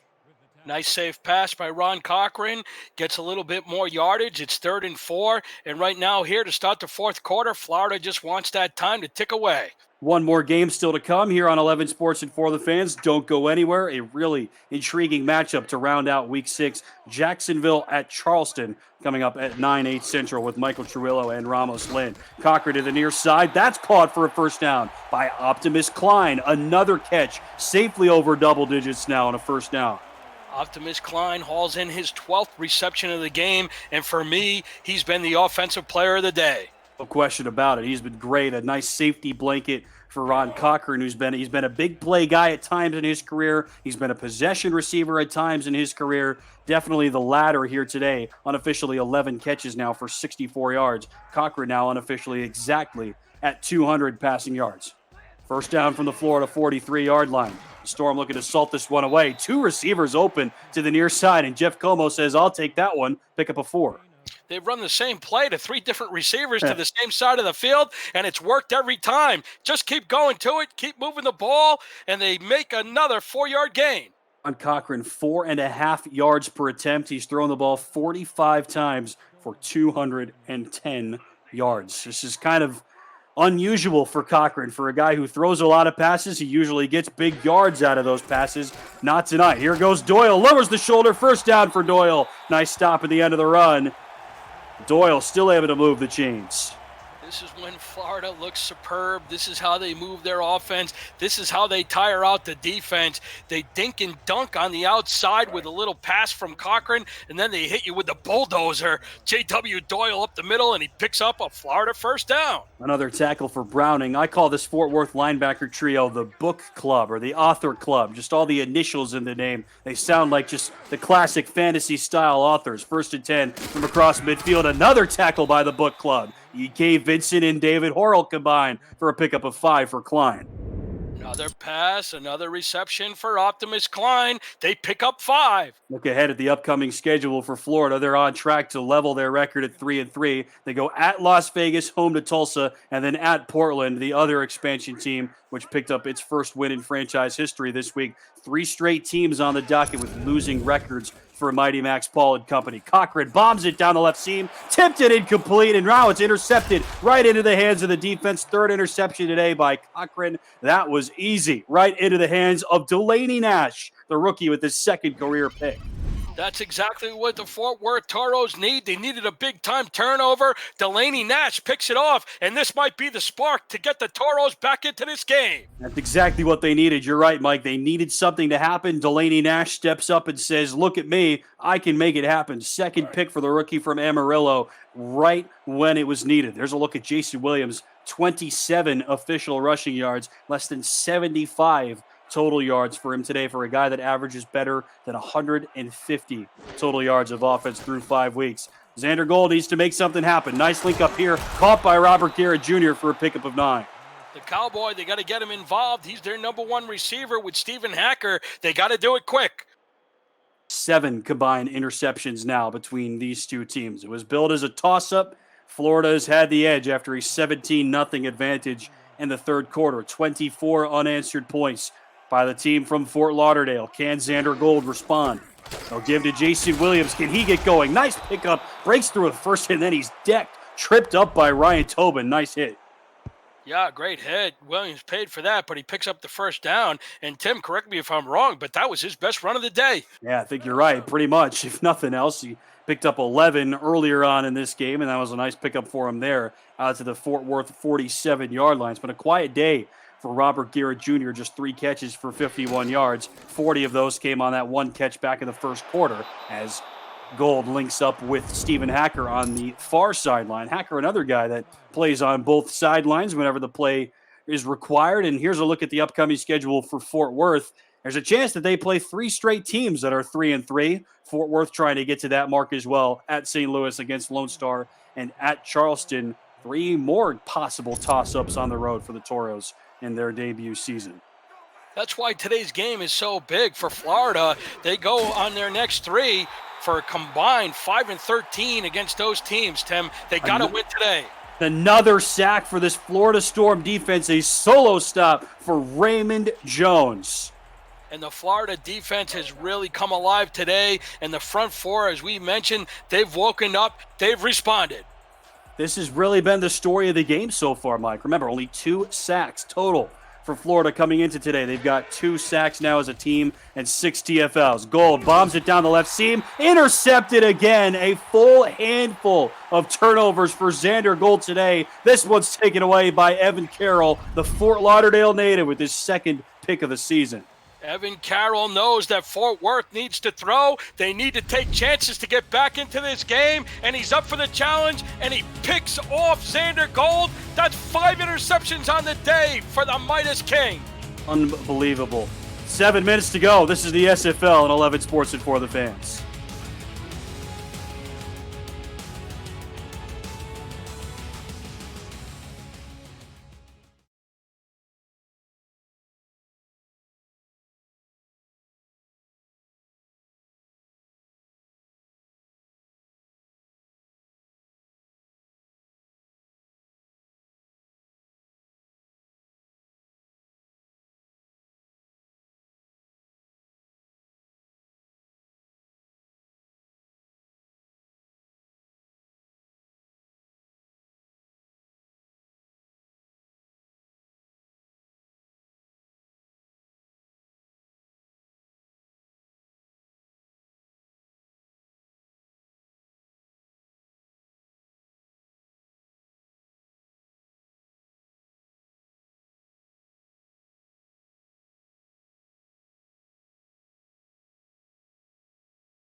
Eight combined interceptions thrown here in Fort Lauderdale as the Storm continue to swell. J.W. Doyle barrels up the middle for a gain of 7. Stopped there by Ben Stone, who's had himself A big game. Tim Hackett and Mike Broda in the booth. Mark Lopez, J.L. Browning, Robert Johnson in the stat truck. Cam Irvine working hard behind the scenes. Happy to have you with us here tonight. One more game still on tap. Jacksonville at Charleston coming your way at 9/8 Central with Michael Trujillo and Ramos Lynn right here on 11 Sports and for the fans. Less than 7 to go. Ron Cochran, deep drop to the near side. That's tipped away incomplete. Could have been picked, and Nacho Sicario had his hands all over that one. Really surprised that Max Paul has Ron Cochran throwing the ball with this big lead. There's 6.5 minutes left to go. Let Doyle run. He's picking up an average of over 6 yards, over 5 yards a carry. Let him run it out. Pick up the first downs and make Fort Worth use their timeouts. Both Doyle and Williams have carried the ball 9 times apiece. Unbelievable. We've had over 90 combined pass attempts. Here's another one for Cochran over the middle. That's hauled in somehow. Nice catch by Como out to the 46. Jeff Como, he's had a fine day. He picks up his 9th reception on the day as he jumps through the middle of the field, and Florida picks up another first down up to the 46. 9 catches for Como, 4 for Bush, and 12 unofficially for Optimus Klein. Added 9 for J.W. Doyle, and it's been a busy day for Ron Cochran, the man from Yonkers. Cochran now with a pump fake. Now he'll toss it to the near side. Hauled in again by Vardan Zarkov. His 3rd catch of the day, hauled down by Vincent. Ron Cochran last week against Lone Star threw the ball 54 times, as you mentioned, Tim. Put up 517 yards, and today he slung it 50 times. 42 completions on those 54 attempts, 517 yards, and 4 touchdowns. All season highs. Best game of his season, no question. Now he'll swing it out to the near side. Doyle out of the backfield, picks up 4. Hit there by Browning. These linebackers have been busy. The corners have been busy. Cochran is just throwing it a ton of times. Somebody on this Fort Worth defense has to make the stop. Despite the last drive when Fort Worth picked off Ron Cochran, Cochran has been absolutely unbelievable here in the second pass. He's dinked it, he's dunked it, as we've mentioned, and he's been timely, hitting everybody in these short patterns, and that's really what's been the dagger to this Fort Worth defense. For 3rd down and 1, and Klein can't haul it in. He's hit as the ball gets into his hands. A rare 3rd down failure for this Florida offense. Tough play by Klein to come up with that pass. Cochran put him in no man's land. Lucky he didn't get his head taken off. But more importantly, Tim, I'm really surprised on 3rd and 1, as we mentioned in this situation. Give the ball to Doyle. They go to the air instead on a deep post for Optimus Klein, and I'm with you. That doesn't really seem to be a high percentage play, but they're going to bring the offense back out here on 4th and 1. If they pick this up, it might be game over. I like the idea. I don't know if they should go for it, but they did, and they get it. Cochran's throw is caught by Jeff Como. 1st down and a whole lot more. A gain of 9 through the air for the 5th-year veteran. That just might seal the deal. Wow, Marty Max Paul, when he goes for the jugular, he sinks it in deep. They pick up the first down. They're up by 21 points. And just to pour salt in the wounds, they move the chains once again. Now Cochran back out in a passing formation, trips out to the left and 1 to the bottom. Doyle is the tailback. 4.5 to go in the ball game. Cochran to the near side, caught by Optimus Klein. Pickup of 8 as he lowers the shoulder. Barrels through Sicario for another gain. Optimus Klein, this is the game where he's caught more passes than in any other game. He's looked very impressive. Yep, season high, 14 catches now for the 8th-year man from New York. Cochran has been throwing to Klein his whole career, and these two are at or near the top of the SFL leaderboards in all-time stats in their 2 respective categories. They have each other to thank for a lot of that, no doubt. 2nd and 2, here goes Doyle, and he can't get anywhere. Another good hit by J.L. Browning. A show-out day for the rookie for sure, and a tackle for loss. J.L. Browning makes a nice play in the backfield, gets Doyle for a loss. It brings up 3rd and 3. 3rd and 3 now from the 27, 4:10 to go in regulation time. A kick here makes it a 24-point game, so a 4-score ball game rather than the 3 scores that it is right now. A must-stop situation either way for Fort Worth. Less than 4 to go. Cochran taking his time. Split backs in 3 wides. 5 now on the play clock. The give is to J.W. Doyle, trying to run left tackle around Claude Luge, and he can't break through. Picks up 1, stopped immediately by E.K. Vincent, 4th down. E.K. Vincent from his linebacker position makes a nice stop to stop Doyle. 2 yards short of the first down, but now Sicario will come out to extend that lead. Here they come with less than 3.5 to go. 20 seconds on the play clock. Florida in no rush. Ethan Snead on for his second field goal attempt of the day. 10 of 10 now in his sophomore season. And 8 of 8. I apologize, Tim. They're going to have to make a trade. They're going to have Sicario put on the Florida Storm because I keep telling you that he's coming out for the Storm when it's really Snead. Snead has been great over the last couple of weeks, and that trend continues. He's hit from 49, and now he's hit from 43. A 24-point lead for the Storm with less than 4 to go. This is the Simulation Football League live in 11 Sports and for the fans.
Sector 6 is the official apparel provider of the Simulation Football League, and replica jerseys are out now. Get your name on the back of your team's or your fan favorite team's jersey, and visit team stores and libraries for purchase options through sector6apparel.com or through our website, www.simulationfl.net.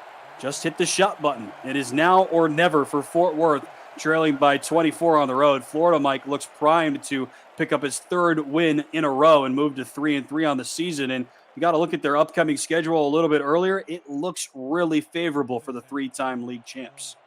Yeah, has this team really come alive over the last 2 weeks? As we started, the Storm didn't have much power. They got off to a slow start, but as they've moved up the East Coast, they've really gained a lot of momentum. They've won 2 games in a row. They're up by 24 points with just over 2.5 minutes left to go here in the fourth quarter. I think it's pretty safe to say, short of a miracle, they're going to be on their third win, move up to 500, and look at their schedule. A combined record of 5-13. I really like Florida's chances to make a big-time run in the standings. Pickup of 17 through the air for Jason Williams, his longest play of the game. And then Case Stevens picks up another gain of double digits down the right seam. Fort Worth all of a sudden moving the ball to the near sideline, and as if on cue, Gold sails the pass through the hands of Stephen Hacker and incomplete. Get this, Mike, drive summary for Fort Worth here in the second half. And big shout out to our 3 statisticians for keeping me honest with everything going on tonight. Fort Worth drive summaries in this second half. They had that pick 6 by Ryan Tobin on their first drive. Then on their next drive, Gold throws a pick. On their next drive, they punt. Then they punt. Gold throws a pick, and here they are. They have barely moved the ball at all in the second half. Their longest possession has lasted for 5 plays. Meanwhile, Florida has taken advantage as Gold goes over the middle. That's caught by Stephen Hacker out to the 31. That's been the story of the game for the Fort Worth Toros, and that's the reason why they're down 24 points. Xander Gold has thrown 5 interceptions. Gold is hit again, and more good pressure by this Florida defense. Raymond Jones with another quarterback hurry. Raymond Bone Crusher Jones, he started to come alive in this week's game. He's hit Xander Gold, he sacked him, and he knocks him for another incomplete pass. This is now the longest possession in terms of plays and yards for the Toros in the second half. Remember, they scored a field goal on their first possession. Since then, nothing. Since then, 5 Xander Gold interceptions. The Storm have continued to swell here in the second half. 2:10 left in regulation. Gold to the far sideline, looking for Jason Williams. Accelerates, spins out of one hit. What a move by Jason Williams. That's what he can do. Gain of 7 through the air. 2 minutes left in regulation time. Fort Worth needs a miracle. Find out if they can pull one out after this on 11 Sports and For the Fans.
Here in sunny South Florida, as the Florida Storm have continued to pull away from the Fort Worth Toros, a battle of 2 and 3 teams trying to move their record back to even as we hit the halfway point of the regular season. Jason Williams out of the backfield. He's heating up a little bit here in the second half, and he gets out to the 20. Yeah, he's heating up, but there's only 1:50 left. It might be too little, too late.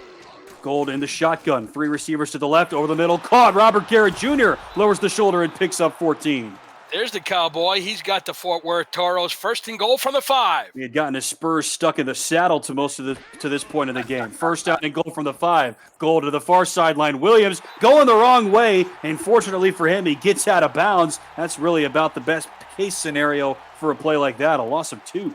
I agree, Tim. The best thing that happened on that play was that he got out of bounds and stopped the clock, but Gold's pass was behind him. He couldn't stop his momentum, and unfortunately, he loses 2. Remember, Xander Gold averages 32 pass attempts per game, 17th in a league that has 22 star quarterbacks. Gold has now thrown 46 passes for 278 yards in this game. 90 seconds left in regulation, 24-point hole. Gold drops back to the near side, to the end zone. That's caught for a touchdown by Stephen Hacker, but there's a penalty marker on the field. Let's check the flag. R62 might spoil another party for the Hacker. Pass interference against Florida, and Stephen Hacker is going to get his touchdown this time, Mike. 5th of the season for the 4th-year man from Fort Worth, and the Toros are in the end zone.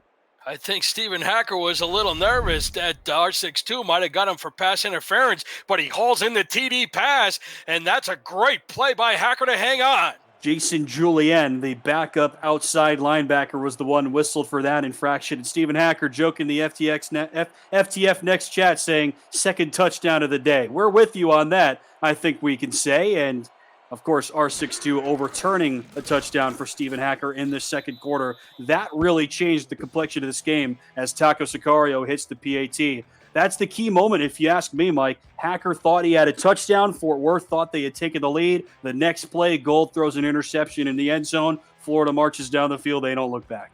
Well, that would have definitely changed the course of events if Fort Worth was rewarded that touchdown. But today, you got to give credit to Florida. That's the first points they've given up since the first drive of the game. Onside kick coming here from Sicario, and that's fielded by Florida at its own 40-yard line. So get this, Mike. Remember, we mentioned Fort Worth dominated Sioux Falls, one of the best defenses in the league, a week ago. Fort Worth gives up a field goal on their first defensive possession. Julian Tyree marches down. Falk hits the field goal. Fort Worth then scores 27 unanswered points to help take a stranglehold on the game. Today, flip the script. Fort Worth gives up a field goal on its first defensive possession. And then, Fort Worth scores a field goal on its first possession. Then they give up 27 straight points, and they couldn't come back. Yeah, I mean, that's really been the story of the game. Fort Worth hasn't been able to move the ball, and Florida's defense is looking like Fort Worth Toro's defense from last week. Backups are in here for Florida with a 17-point lead. Mike Hatt completes it out to Stanley Nordalis for no gain. Mentioned every game so far this week in the SFL has been decided by 2 scores or fewer. Fort Worth is going to need to make something happen to continue that trend. One more game still on the docket coming up at the top of the hour, 9-8 Central. Jacksonville against Charleston. Mike Hatt over the middle. Diving attempt is made, and it falls incomplete. David Horrell was in the area for Fort Worth. The linebacker out of Winston-Salem, North Carolina. This guy's not going to stop playing until the final whistle blows. That's one of his best attributes. He has many. Friend of the program, David Horrell, has had a big game. All 3 of the book club linebackers have. Talking about Vincent Horrell and, of course, J.L. Browning, who has 7 tackles. He averages just over 4 per game. Mike Hatt under center, 3 wides to the left. He'll go to the far sideline, and that's caught for a gain of 5 by E.J. Minson. Mike, we mentioned this paradigm shift for Florida. You and I saw Florida in week 1 where E.J. Minson had 11 catches. He was used early and often. Florida was not able to win that game, but since that beginning of the season, Minson has been faded out. Klein has been faded back in, and it's just a different looking team. Yeah, you're right. In week 1, E.J. Minson had 11 catches for 103 yards. Over the last 4 games, he really hasn't done much, but I don't think E.J. Minson minds as long as this Florida team is putting up the W's. So 4th down and 5. Here comes Ethan Sneed for what would be a 50-plus yard field goal. They nearly block it, and the lefty Sneed is good from 50 yards, tying a season high, a hat trick for Sneed, and it's a 20-point Florida edge. Yeah, that's been the story for Florida all day long. When Ethan Sneed's come on in the field, he's been putting up the points, and he boots a 50-yarder. Good from 50, 49, and 43 so far in this game, and he's now 12 of 12 on the season. You can catch the SFL live every July through October and every January through April over the weekends and on Monday nights on 11 Sports for the fans and the SFL's YouTube and Twitch channels. Follow at Simulationfl on Twitter to always get the most up-to-date broadcast dates, times, and matchups so you don't miss a moment of the action. Week 7 coming your way this coming Saturday. We're halfway through Season 15. Hard to believe. Cameron Curtis is barely able to get past the 20. After all this, Mike, if Fort Worth goes down the field and scores a touchdown here, it's a 2-score game. It's a two-score game, no question about it. They're down by 3 touchdowns, and they're going to keep fighting. It's going to be difficult, but you got to keep playing. A pair of 2 and 3 teams, and as we've said on our broadcast before, Mike, if you lose today, fall to 2 and 4, not a death sentence, because I've said it before, I'll say it again. I think 6 and 6 gets at least one team into the postseason as Gold, trying to get his numbers back up, hits Robert Garrett on a quick 6-yard out. I think 6 and 6 will be good enough for a playoff berth for at least one team. So Fort Worth, if they fall to 2 and 4 in this game, it's not the end of the road for them, but it's going to be a tough hole to dig out of. Very tough hole to dig out of. You don't want to fall to 2 and 4, but it is what it is. You got to get back up off the mat, and you got to come out swinging. You got to go to St. Louis next week. They lost a tough one at Lone Star, 23-17. Fort Worth, they're building every week. They're getting stronger. They'll be back. 2 and 4 is not a death sentence. We're right here at the halfway point. This is where teams are trying to find their groove and start to get hot. Florida has certainly found that. They're going to move to 3 and 3, as we mentioned. Their schedule looks favorable, but Fort Worth, they're matching up against their next 3 teams. They have a combined record of 8 wins and 9 losses. They can make a run. Yeah, it's going to be a tough road for Fort Worth. All more possible toss-up games, you could say St. Louis and Lone Star, and then Charleston, who's still to play later on tonight against Jacksonville. But no easy wins for Fort Worth either, as Gold's pass is tipped again, and that could have been picked, and it's somehow caught. What a play by Stephen Hacker. How did he grab that one? That one went through 3 or 4 sets of hands, and somehow Hacker picked it up. They go back to him, and a one-handed jumping catch by Stephen Hacker. A gain of 9 for one of the league's best. He shows you why. You got to take away some positives when you get beat like this. And Stephen Hacker was the guy that we highlighted today. He's really started to come alive. If he and Williams and Robert Garrett Jr. could put it away and Xander Gold can protect the ball, Fort Worth is going to be a strong team in the second half. Officially nearly 120 receiving yards so far today for Hacker. Pretty much out of nowhere. Second and inches. Gold to throw. Far side. Caught first down by Cade Stevens. It's really funny when these teams get into the prevent defense, how good the offense looks. Where has this been all day long? Unfortunately, only 30 seconds left to go and down by 3 scores. You got to give Florida defense the credit. Gold links up with Stevens once again. A pickup of 3. He nearly gets out of bounds, but he's hauled down in the field of play, and so Fort Worth has to use its second timeout. Stevens now up to 7 catches. Yeah, sensational job by Steven to get up to 7 catches. But what about this Florida defense, Tim? The secondary, unbelievable job. Davidson, 2 picks. Carroll, Tobin, and Francis, they each have 1 apiece. They're all veterans, and they have all come out to play here today as Gold links up with Stevens once again. Less than 20 seconds to go. Still a timeout in the back pocket for Xander Gold. 14 seconds left. Toro's trying to salvage something here. Gold to the outside, dropped by Stevens as he's hit on the far sideline by Evan Carroll. Oh, what a hit. Evan Carroll laid on Cade Stevens. I thought the pass was there. I thought Stevens was going to be able to haul it in, and Carroll blasts him. Mentioned all 4 of these starting defensive backs for Florida have all played at least 5 full seasons. Carroll, the most senior, now in his 8th season, a native of Fort Lauderdale, showing out in front of his home fans with another big game. They all have at least 2 interceptions now on the season as well. Big break up there. On the Florida Storm, Tim. These guys have looked ferocious over their last 3 games. Everybody saw them at 0-3. They kind of forgot about them. Now they're back to 500. Keep your eye on Florida, man. Gold's pass is caught again by Cade Stevens. Give him 8 catches now today. He had just 12 coming into today. Florida will use its last timeout. Fort Worth will use its last timeout. Xander Goldie's thrown the ball 56 times, so Stevens caught 9 passes, Hackers caught 11, even Robert Garrett caught 5. But they got to do better job protecting the ball. The 5 interceptions, that's what put them in for today's game, Tim. Did you say keep your eye on Florida going down the stretch here? There you go. No pun intended, but you made a good little reference to the Hurricane, because that's exactly what they've done. And here at the eye, Fort Worth has been caught right in the middle of this hurricane, and it's just been way too much to overcome. One more chance here for Xander Gold. He'll float it to the end zone. A couple of bodies are there. It's tipped away, incomplete. Florida scores 27 straight points. They pick off Xander Gold 5 times, and the Storm have won 3 in a row. They beat the Toros 30-10. Yeah, what a game by Florida. Max Paul put together an incredible defense. They held Jason Williams to just 32 yards. That really was the start of this demise for the Fort Worth Toros today in Fort Lauderdale. But once again, it was the sensational secondary that picked off Xander Gold 5 times. This is unbelievable. They hold Jason Williams to 32 rushing yards, like you said. Less than 75 all-purpose yards for a guy that averages better than 150 all-purpose yards on the season. Less than 80 yards, I should say. We've beat it. We've said it before, Mike, but that really is the story of this game for me. All the picks, they hurt, but Fort Worth had to keep passing once Florida was able to get, start to extend the margin here. But J.C. Williams never got going. This Florida defensive front, much maligned by us and by others across the season, they were great. Pass defense and rush defense.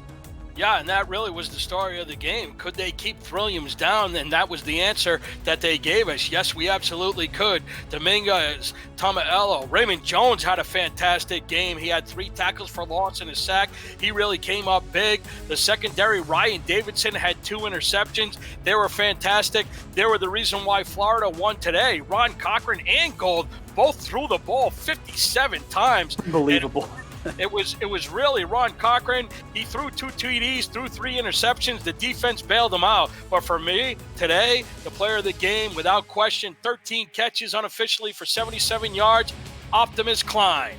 How often do we see them give player of the game honors to a defensive player, Mike? Because like you said, 5 total interceptions by 4 different Florida defenders. 2 for Ryan Davidson. You just got to look at one of them right there.